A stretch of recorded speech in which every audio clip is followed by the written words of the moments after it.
Episode is sponsored by the wonderful Patreon supporters for the nonprofit RPG Research.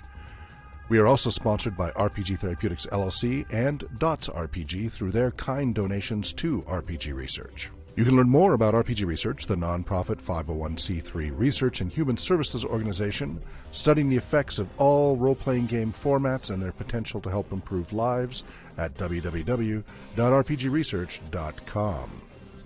A quick little quote from them: "We are helping people heal and improving the quality of life for diverse populations around the world by providing accessible and inclusive collaborative research-supported programs using music and role-playing games. Researching RPGs since 1983, providing programs in schools since 1985, in therapeutic settings and online since 2004. A 501c3 nonprofit provides an open international community, sharing, studying, and providing accessible and inclusive collaborative music and games to help improve people's lives." You can learn more about RPG Therapeutics LLC, the for-profit professional services company, at rpgtherapeutics.com. 20% of their profits are donated to RPG Research, and the book publications, the profits are donated to RPG Research. And also the nonprofit Dots RPG at dotsrpg.com.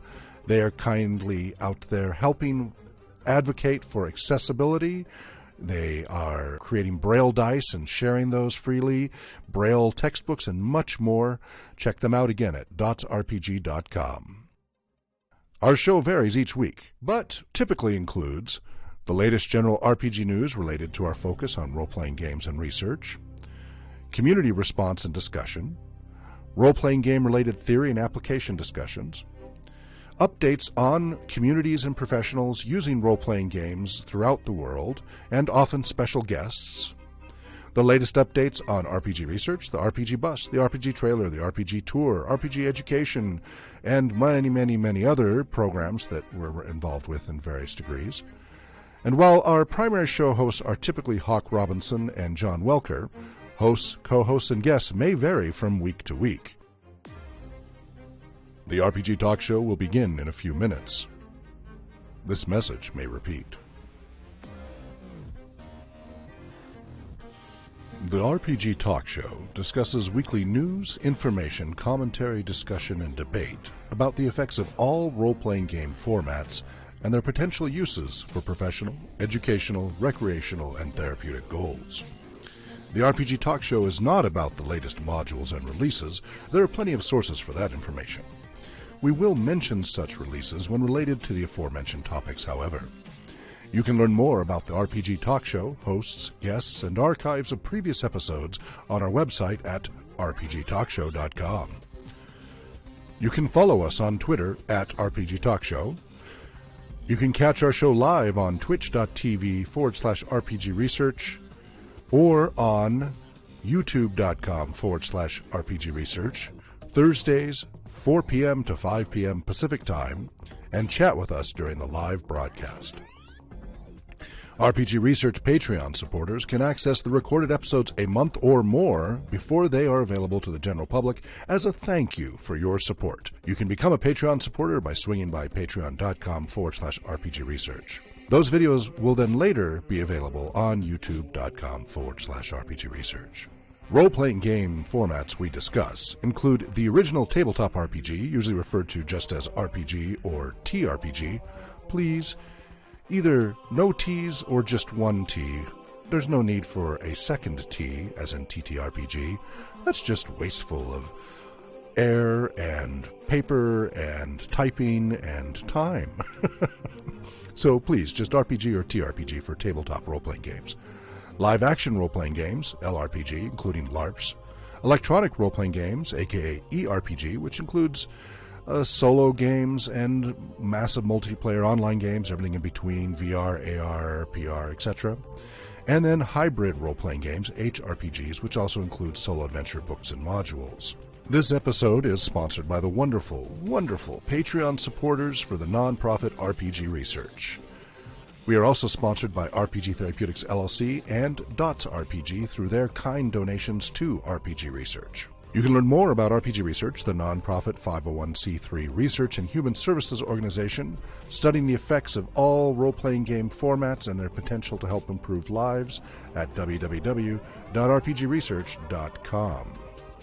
A quick little quote from them. We are helping people heal and improving the quality of life for diverse populations around the world by providing accessible and inclusive collaborative research-supported programs using music and role-playing games. Researching RPGs since 1983, providing programs in schools since 1985, in therapeutic settings and online since 2004. A 501c3 nonprofit provides an open international community, sharing, studying, and providing accessible and inclusive collaborative music and games to help improve people's lives. You can learn more about RPG Therapeutics, LLC, the for-profit professional services company, at rpgtherapeutics.com. 20% of their profits are donated to RPG Research, and the book publications, the profits are donated to RPG Research. And also the nonprofit Dots RPG at dotsrpg.com.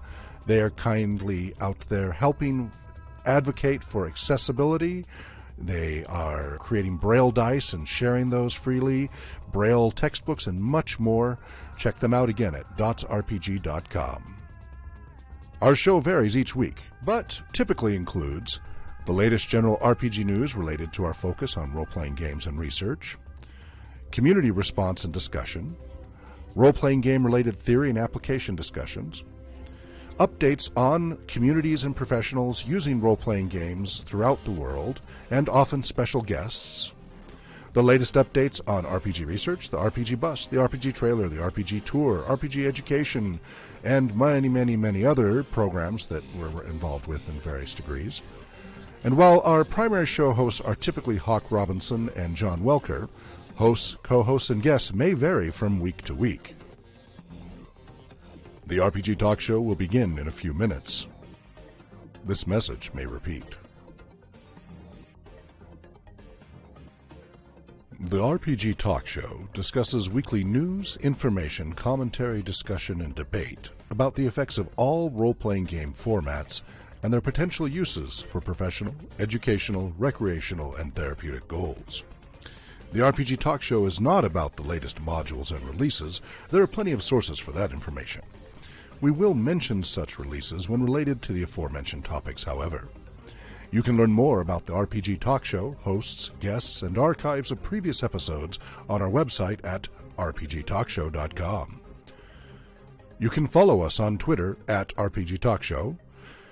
You can catch our show live on twitch.tv/RPG Research or on youtube.com/RPG Research, Thursdays, 4 p.m. to 5 p.m. Pacific Time, and chat with us during the live broadcast. RPG Research Patreon supporters can access the recorded episodes a month or more before they are available to the general public as a thank you for your support. You can become a Patreon supporter by swinging by patreon.com/RPG Research. Those videos will then later be available on youtube.com/RPG Research. Role-playing game formats we discuss include the original tabletop RPG, usually referred to just as RPG or TRPG,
All right. So,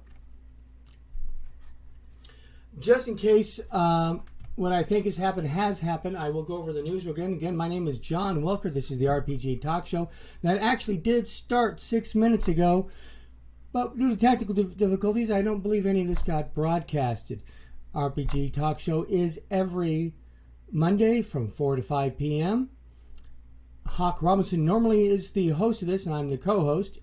Hawk is busy getting ready for our board meeting tonight. If anybody wants to come in at 6 o'clock and watch that on the same channel, you're welcome to do so. First, we'll start off with our news, and then I will introduce our special guest. Critical Core, the tabletop game that helps kids on the autism spectrum build confidence and social skills one dragon at a time, has finally completed. They met all of their goals with 3,157 backers pledging $244,160 to help bring this project to life. And they got all of their stretch goals, and we will be receiving our own copies eventually when it gets all published. And we'll be seeing how beneficial it is to be used with autism spectrum people and perhaps other groups with RPG research. Now, April Fool's Day, of course, was at the beginning of the month, and I try to avoid the internet on that day due to the practical jokes that tend to come out there. We had a poster appear on the 31st of March for She-Ra, the role-playing game. In September 2020, we will have the power. We will all have the power, is what it says. Great looking poster. Actually looks like a product that somebody would want to buy. Unfortunately, it was a fake. It was a April Fool's hoax. It's the person who thought of this idea didn't have official permission. They just published their idea of an April Fool's joke. It was kind of believable because it wasn't done on April 1st. It was done the day before International Transgender Day of Visibility. The new She-Ra is considered to be LGBTQ friendly. And despite its popularity on Netflix, nobody had any plans of making this He-Man spawn-off become a role-playing game. Lots of people were disappointed, and they wanted to make it happen. So Satine Phoenix and Crystal Fraser both expressed interest in making the game a reality. We can only hope that that's what actually happens. I do remember when Pokemon Go was first just an April Fool's joke, and everybody decided, no, I want that game. So now it's a reality. That's it for the news. We're keeping that very short. I want to spend more time talking with our guest, Grant Sparks. Hello, Grant. Hello. Now, I put out a call on Twitter asking for people who wanted to be on my talk show. I'll have to admit, not a lot of people have seen this talk show, and very few people respond to my Twitter feeds, except this time I got 21 people. You're number one. That's fantastic. Excellent. So, I know you're a writer, creator, psychologist in training. How much time do you have left on your training? So I'm actually wrapping up the first year of a master's program in clinical and counseling psychology. It's basically it's a prep course for people who either to go on to pursue licensure as a therapist or then to move on into a doc program. And so I'm kind of at the decision-making point. I haven't quite decided which way I'm going yet, but that's I guess I have a year left. Yeah. You got a little bit of time to make a decision. Yeah. Well, you're going to find out, though, in 1 year that you just blinked. And when what happened? Myself, I'm about to look into starting my Master's of Social Work. Mm-hmm. I was going to go into recreational therapy, but that would be a second bachelor's degree for me, so we're going to... He's echoing for some reason. Go ahead and keep talking. So let's give me a little background about yourself. You're doing exclusive gaming, or you do some writing? Tell us about yourself. Okay, so I am a dungeon master. I've been playing tabletops for about a decade and a half. I do a lot of writing in my own worlds. I do a lot of homebrew that I work on at home. I haven't really published any of it, but spend a lot of time doing that. Around my game table, I started noticing that as people got into their characters, they started to be able to, like transfer emotion from real life into their characters and vice versa. We call that bleed. Yeah. And so I decided that, like, from a clinical standpoint, that was something that I think should be looked into more. Because I believe anyway that the impacts that take place around the table do have, a substantial effect on us when we walk away. So I've kind of spent the last year working on a thesis proposal, focusing around measuring and looking at that transfer. And yeah, that's what takes up most of my time. So, have you already submitted that proposal? I'm actually waiting to get it back from my committee with my first round of edits. Okay, excellent. So yeah. So, what system are you dungeon master for? I primarily D&D. I play. I've got a couple of D&D games. I have a Vampire the Masquerade game that I've had to put on hiatus because of, apparently school is a lot.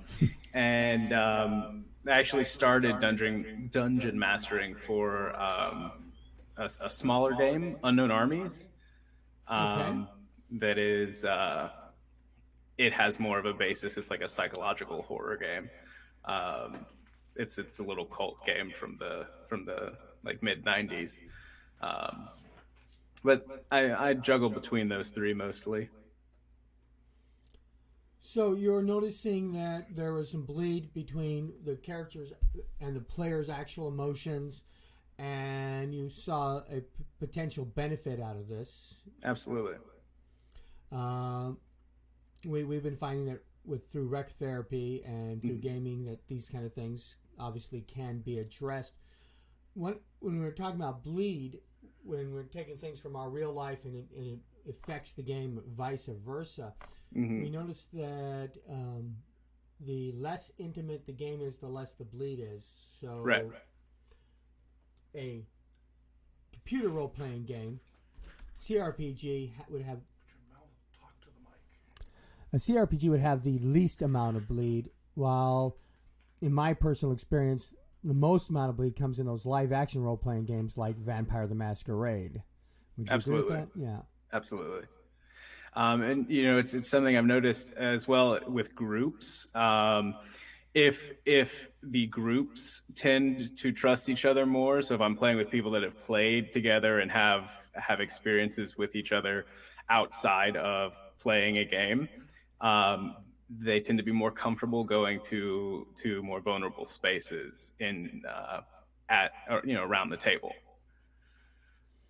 Well, speaking of going to more vulnerable spaces, everybody hears about safe spaces and safe words and so on.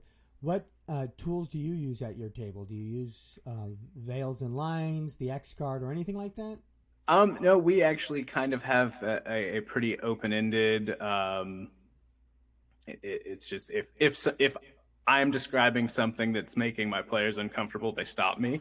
And if they start going into territory that is uncomfortable for people around the table that maybe I know or that they've expressed, we'll stop it. But we don't actually have a firm system of lines and veils and things like that. I don't use them as much as people would think. Even though I do a lot of public gaming, I tend to just make the rule really simple. This is a PG-13 game minus the F-bomb. and that's usually enough information to give people to know where we're going with that. But sometimes games do get into deeper subjects. Absolutely. And how do you check in with your players to make sure that they're comfortable with where you're going? Do they just suddenly say, "Excuse me, stop this," or?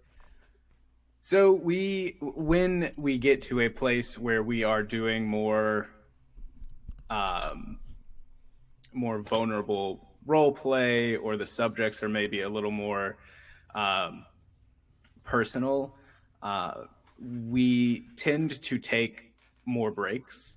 And during the breaks, I check in with everyone, make sure that everyone's still on board with where the game is going.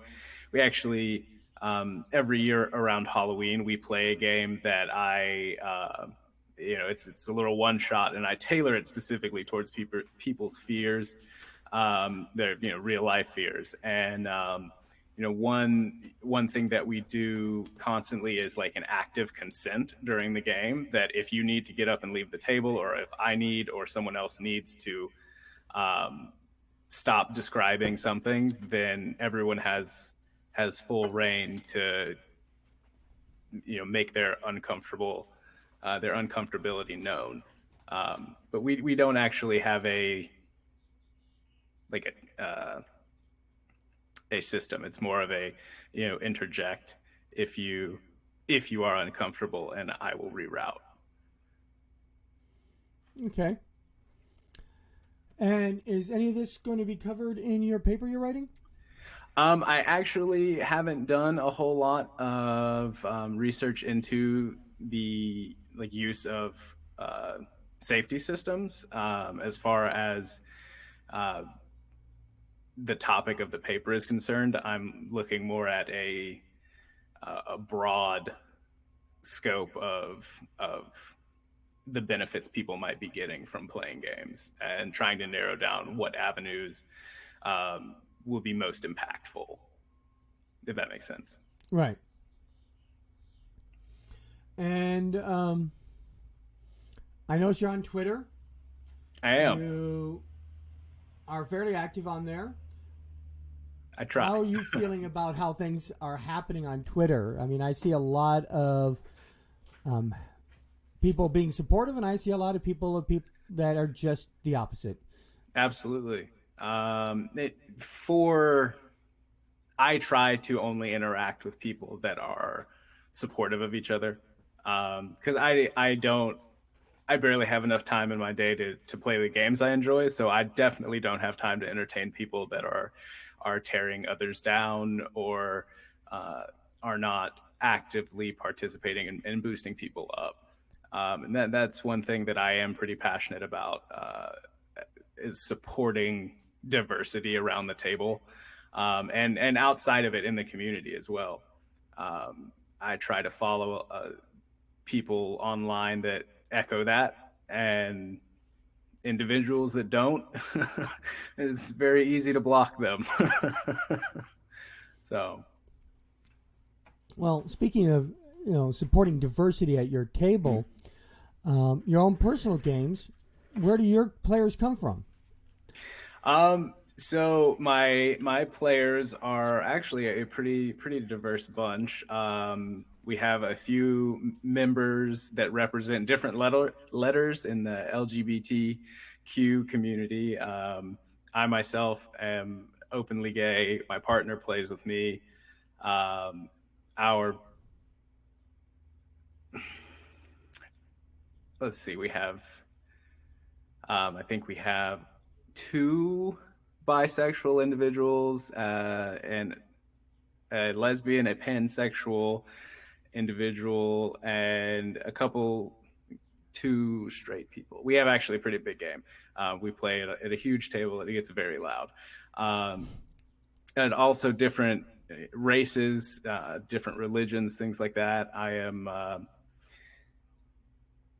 actively open with my spirituality, whereas there are people at the table that are, staunch atheists, and they believe that There is nothing else out there, and we have a bunch of different um, ideologies around the table that come together. We can suspend uh, any animus that there may be because of culture or beliefs when we sit down at the table, and that brings us closer. So we end up discussing things like spiritual beliefs, religion, political views, and stuff like that outside of the game with more comfort, knowing that we've done deep and often embarrassing things together around the table. So we're not judging one another based on how we are outside of the game. And does that impact what happens in your game at all? Does it bleed into your game? Absolutely. We often have characters that players will design to either test their own comforts or to challenge their own beliefs. I know one character in particular, his name is Leonard, and he was designed specifically to be like the amalgam of everything that was annoying about the uh, just in general. He was designed to be this super frustrating character, and he went into the game, and you could tell as people were role playing, uh, they had to push their own limits to deal with Leonard, and myself included as the dungeon master.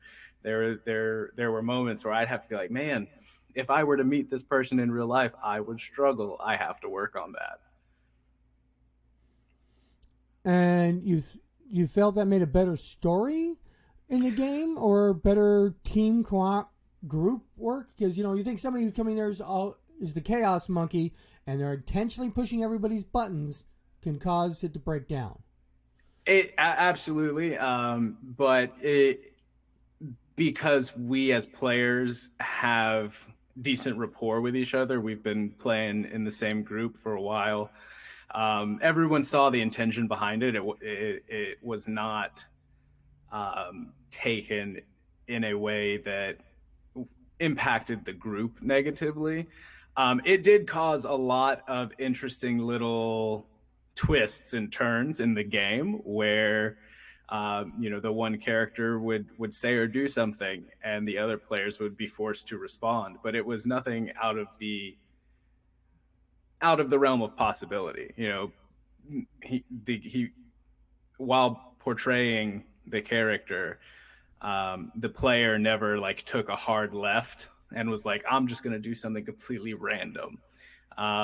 It was always in character. It always made sense. So it kept the game coherent and cogent, even if it was frustrating at times. Do your characters have any issues with trying to keep them separate from the players? As in, like, Rothgar attacks as opposed to I attack. Right. That kind of thing. No, we have a pretty decent immersion in the group, as far as players getting into character. There are a couple of players that when we break, they will have to process their own emotions because their characters were like their characters did things that the player wouldn't do, and it Right. has caused some upset. But we do have one character that refers to himself in the third person, but that is a character that is like a trait of the character. He only addresses himself by name. He doesn't say I, which has actually been pretty hilarious in some instances. But yeah, we don't. Our group doesn't struggle so much getting into character. And we were talking about diversity, and that obviously leads into representation. Mm-hmm. How do you feel about how various different groups are represented in published books now? Well, I like that there is more effort being put into inclusion. And I know, with the recent success of Uncaged Anthology, That's been something I've been following. I like that we're kind of coming away from the standard Western European fantasy with, you know, damsel in distress tropes and manly men. And I like that people are being more vulnerable in their character creation, that they are willing to put out their more personal experience and represent themselves. You know, that's something that I've always encouraged around my gaming table is, you know, feel comfortable to express your character how you want to express your character. Um, and if there isn't a rule, we'll make one, or if there isn't a specifier, we'll come up with something. And I like that I like that we're having this conversation, that it's a topic people are talking about, and that there is more of an effort to include minority cultures and a more diverse cast, um, in role playing games in general. And there's you know, some pushback on minority cultures. For example, Curse of Strahd uses, they're called the Vistani, which are the substitute for gypsies, but they're the 1950s Boris Karloff version of gypsies, not the actual Romani. But Right. people are offended because it's not the actual Romani. Right. Do you have issues with those kind of representations? Well, I think that I think it's important that we are including, representations, but I also think it's equally as important that they be accurate.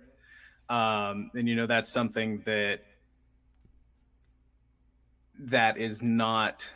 I think that will improve as the community becomes more diverse, because there will be more opportunities for people of minority cultures, or religious practices, to express their own experiences. They'll be able to say, "Hey, that's not right. This is how it actually is," and I think that's very important. Personally, the only time I've had a real problem with the way a character was presented in a published book is in the Waterdeep book, Dragon Heist. Have you read that one? Or I haven't. It's on my shelf over there, but I haven't gotten to it yet. There are a couple characters that are represented. There is a gay couple. They're married, and they own a blacksmith shop. There is a elf who is non-binary and wants to be called they, them. I have no problem with the representations, because when a character walks into that person's shop, they can find this information out. Right. They have one character that is a transgender drow. Used to be female. It's now male. He's one of the potential villains, NPC type people. And my problem with its representation is that, you know, have you ever heard of the phrase Chekhov's gun? No, I haven't. In theater, Chekhov wrote a rule that if you represent a gun in the first act, if there's a gun on display on the wall in the first act, it has to be used by the third act.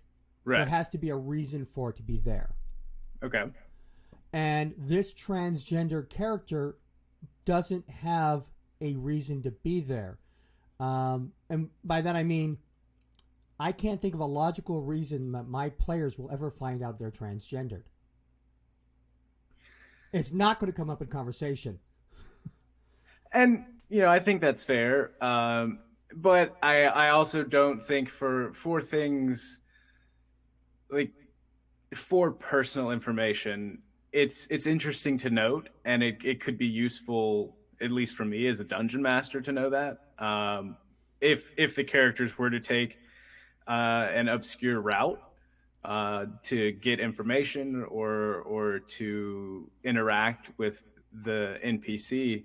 But I mean, I think in situations like that, it's just the same as saying this character is male or female. They just happen to be a trans male or trans female.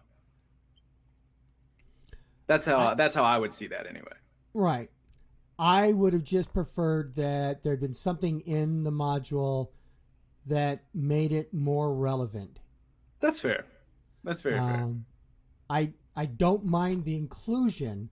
I just mind that it's something that I don't know how to make my players know that Right. this person has any reason to be different than any other drow. Right. They're going to be Well, fighting this person. They're not going to be trying to seduce them. right. Well, and that's fair. I think that speaks to more of um, a meta level point of does it matter whether they are or aren't uh, transgendered, and that I like that piece that it's just a fact about them, and because they're, in my opinion anyway, there doesn't need to be a reason.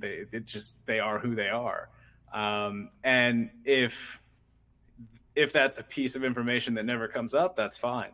And but if it does come up, you have it, and I think that it is inclusion for inclusion's sake rather than having to justify the inclusion, if that makes sense. Right. I've had some people say that it's like they added that character as a checkbox to make sure that we included the character. Um, Again, I have no problem with them being Mm-hmm. in the story. I just a little frustrated that I don't know how to make it part of the story. That's fair. Yeah, but then there's other cases that we're talking about. No, not just gender preferences, but even the use of the word Oriental for Mm. like Oriental Adventures. Mm-hmm. The old day, we run a game every Sunday that is first edition, Mm-hmm. and we have a Wuzhen monk Mm-hmm. that is part of the group. The player happens to be Asian. Mm-hmm. There are people that would argue that because she's Asian, that's okay. But there's other people that said, let's say I was playing that character, it wouldn't be okay. Right. Um, because I'm neither female nor Asian. Right. You see any problems with those kind of crossovers? I mean, I don't particularly see issue with someone else playing outside of their own culture or race, as long as it's done respectfully. I do think that some of the verbiage that was used, in earlier editions of mini games, not just D&D, but uh, can be translated easily enough into a more socially acceptable uh, translation. Right. But we have characters that don't that don't align with their players as far as race or culture groups, and if it's handled in a way that's respectful of the culture, and it comes from a place of knowledge and accurate information, then I don't think there's anything wrong with it, in my opinion. Okay. What kind of products would you like to see come out? Um, that's a good question. I would love more inclusive work, that maybe just like supplemental information, how we can use uh, different ways that we can use aspects of the game to tell everybody's story rather than just some people's story. I would also I love seeing stuff that is successful, making games to help people. Like I can't remember what it's called off the top of my head. I pledged the Critical Core? Critical Core, yes, that is being used to give these games validity as a helping tool as well as a form of entertainment. Um, I think there are a lot of avenues where that could be impactful. And I am hoping down the line to adapt um, tabletop games into like actual evidence-based therapy practices with young kids and young adults and all kind of people. Actually, I think it could work with anyone that's willing uh, to give it a shot. But that's what I like to see more than anything is products that um, make the game more available and more impactful in people's lives. I would also really love to see Braille dice. Let's see. If I could reach over here, I could probably pull up some to show you. uh, Dots RPG Project does Braille dice. They're working on character sheets. that's awesome. Also, That's there's fantastic. an ASL program trying to get. Mm-hmm. The ASL project is trying to come up with more language Mm-hmm. because there's not a lot of words. Like, what's the proper sign language for Bardiche without having to spell it out? Right. Demigorgon. Right. So these things are being worked on. That's fantastic. The sheets are harder to do because you have to have a specialized printer. Mm-hmm. Then how does the person, if you have a Braille character sheet in front of you, how does that person fill in the blanks themselves? And how do they erase the dots? Absolutely. There are suggested ideas. For example, Lego just came out with Braille bricks. So each brick is a Braille letter or number. Right. They're larger, so it's easier to feel the difference between the dots than if you're trying to work with a standard Braille size. Right. And they have the letters written on there for the sighted people so they can start trying to learn it as well, or to facilitate learning. Those could be used potentially to making changes to your character sheet, but I think that would be like trying to do a typesetter every time you wanted a page of something. Yeah, I think that's a step in the right direction, though. 'Cause one of our players is legally blind, and we found some Braille support material, but it's limited, and we all, will be showing off our cool dice sets and things like that. And, he has a couple of sets but they're all plain. And it would just be neat to see more of that. I think he would adore a character sheet that he could actively read instead of having to roll dice and wait for someone to help him interpret, what's on his character sheet or fill it out for him. Right. So that is really neat. I was just having a conversation on Twitter yesterday about maps. The standard battle map is useless to somebody who's legally blind or worse. Methods that I have come up with to help with that, of course, is 3D terrain, Legos. I've made a lot of dungeons out of Legos. The one I came up with yesterday was, have you seen craft wax sticks? I haven't. So they're just like strings of wax. They're a little stiff, but you can shape them, bend them, and they're designed for kids just to make things temporarily out of them. They stick to paper, they'll stick to your board, or they will stick to each other, and you can create all kinds of things. It would be really easy to take these little wax sticks and lay out a map so somebody could feel where things are. Yeah, that's neat. I saw one Braille map that somebody had made, and they used cross stitch to create this map for their blind player to follow along on. That didn't take an hour to make. No, I can imagine that was definitely a labor of love, but fascinating nonetheless. So what kind of accommodations do you provide for your players?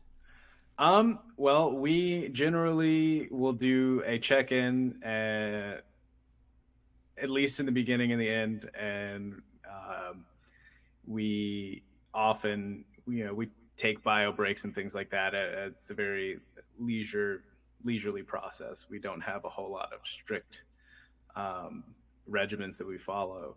One thing that I try to do is unless combat is big, and I am a very role play heavy. ROLE. Say again. I just lost you. ROLE as opposed to ROLL. Yes. um, and when we do combat, if it's not a big combat, I tend to stay theater of the mind so that we don't have to um,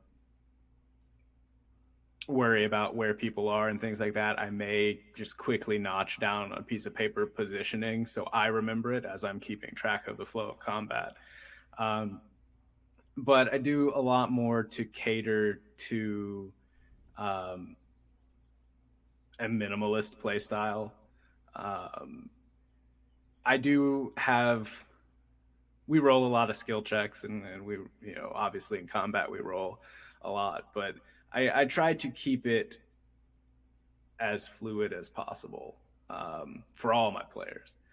Um, and sometimes I succeed, sometimes I don't. And then for bigger scale things like big long epic combats, I will break out minifigures and things like that. But we actually have I've sat down with my uh, blind player, and we look at like things he can make out, because he was not born blind. There's like some amount of vision Right. that's not a whole lot, but we will do like bright colored pieces and things like that, or bright white pieces on the High battle contrast. map. Yeah, things that are very easy for him to spot and figure out. Um, and just keep it in mind. It's something that I always keep in mind, especially when I'm describing stuff, so that I know like if it's something that I have a picture of that I'm going to show people, that I go into more detail when I describe things, and that I also keep in mind, what things um, anyone at the table can and can't do outside of the game. That's something that I like to keep in mind while we're playing. Okay. So your group is pretty much a set group. You guys meet weekly and things like that. So you got your schedules down, and you know who's going to be at the table next week, almost all the time. Generally, the last couple of months have been a little dicey for us, just because my workload has intensified. One of our players is teaching abroad, so we have had some schedule, um, what's the word, changes, I guess. Right. But yet generally, unless we whenever there is someone that is interested in joining our group or playing with us, it goes through they go through a process. They get vetted, because we have had experiences with people at the table that did not go well, and we just like to make sure that whoever is going to be gaming with us is going to be comfortable, maybe going to vulnerable places, or being respectful of other people going to vulnerable places. And that's something that we, for the purpose of our story, is very important. We've had players, you know, have emotional breakdowns in character over tragic events and things like that. So we have to facilitate a safe space while we're playing, so that we can go there.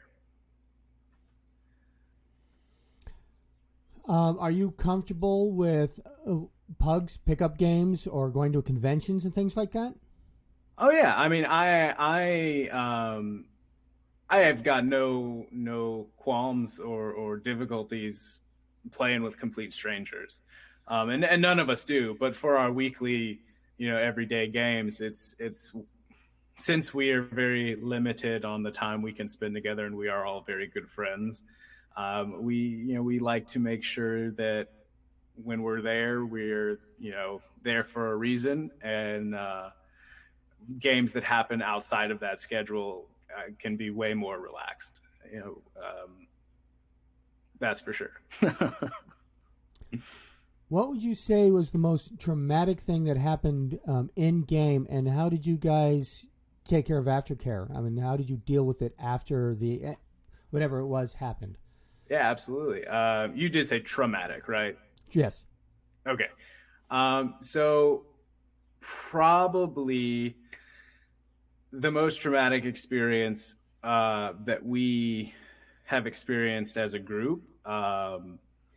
One of our players had recently lost her father after losing her mother a few years prior, and some circumstances led to her mother dying in the game. Um, and it was and this is actually where I started to think, this game really is helping people. It really can help people process things that maybe they wouldn't process otherwise.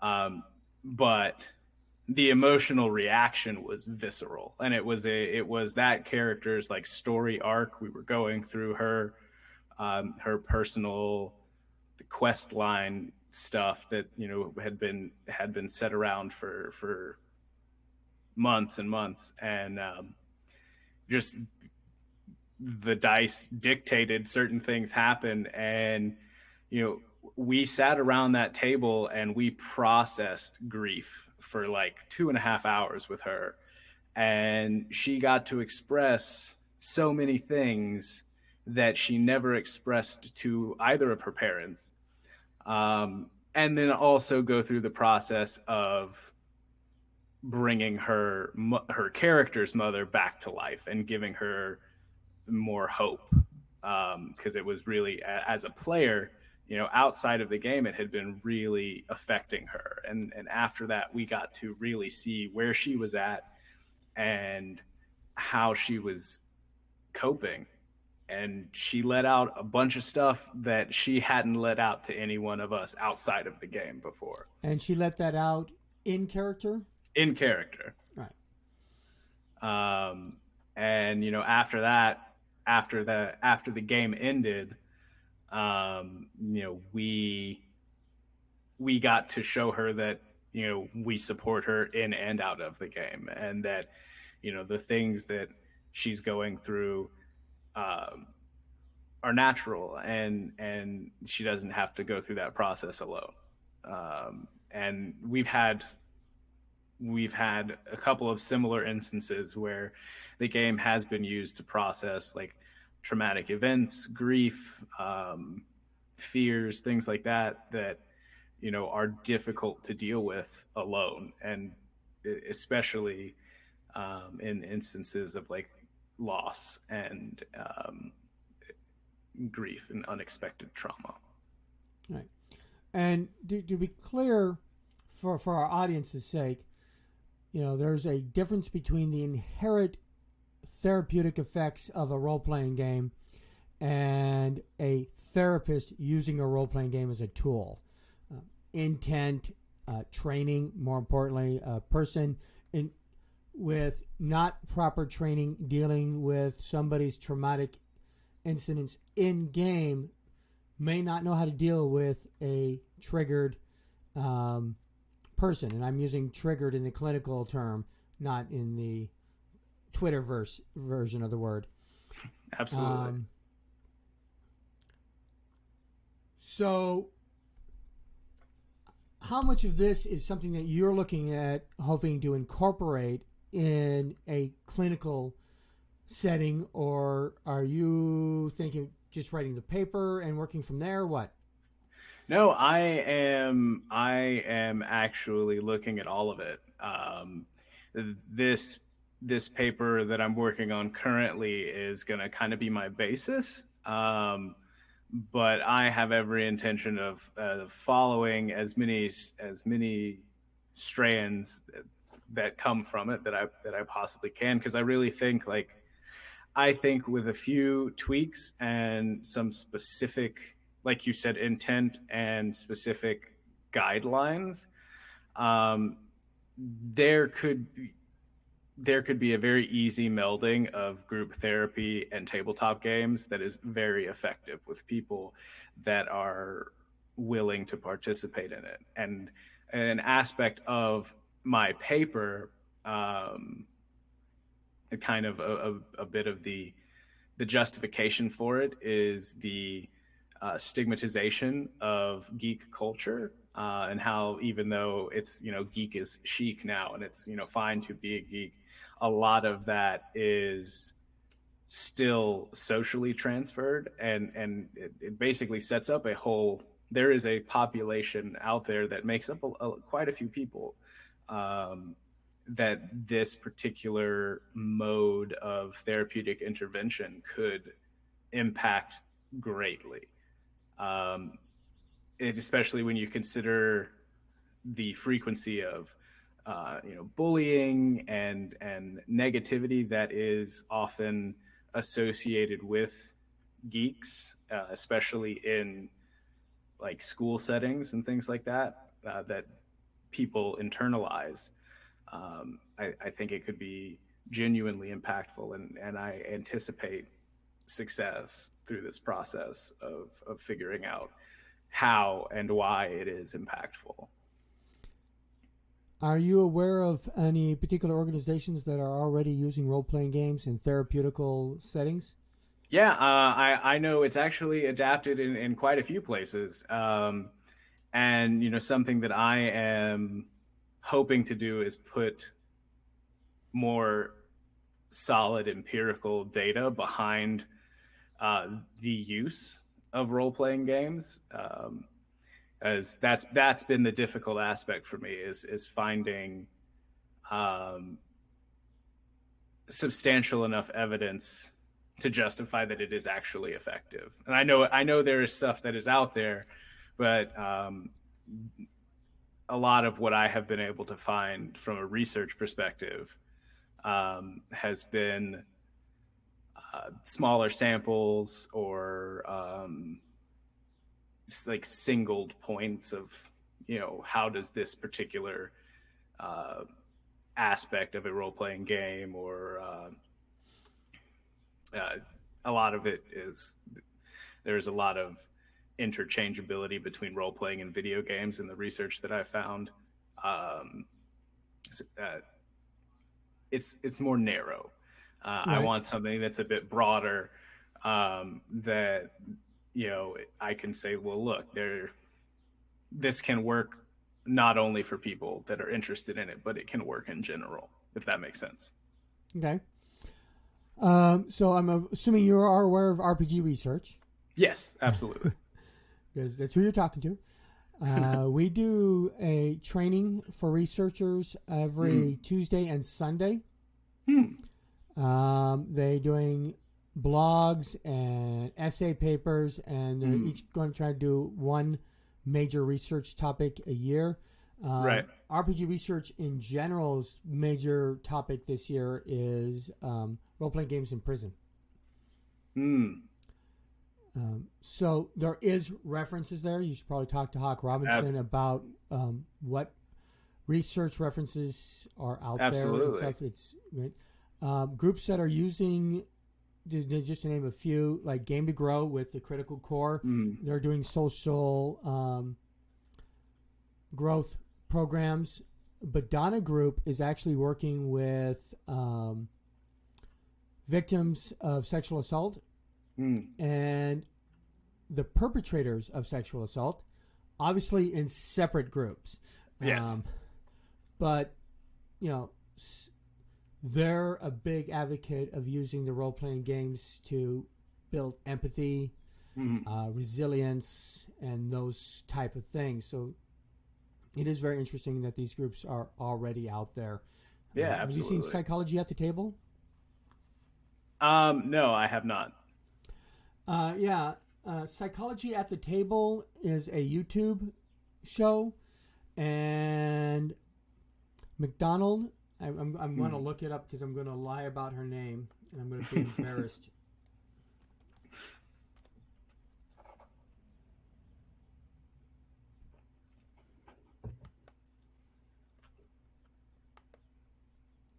That's search. Okay, there it is.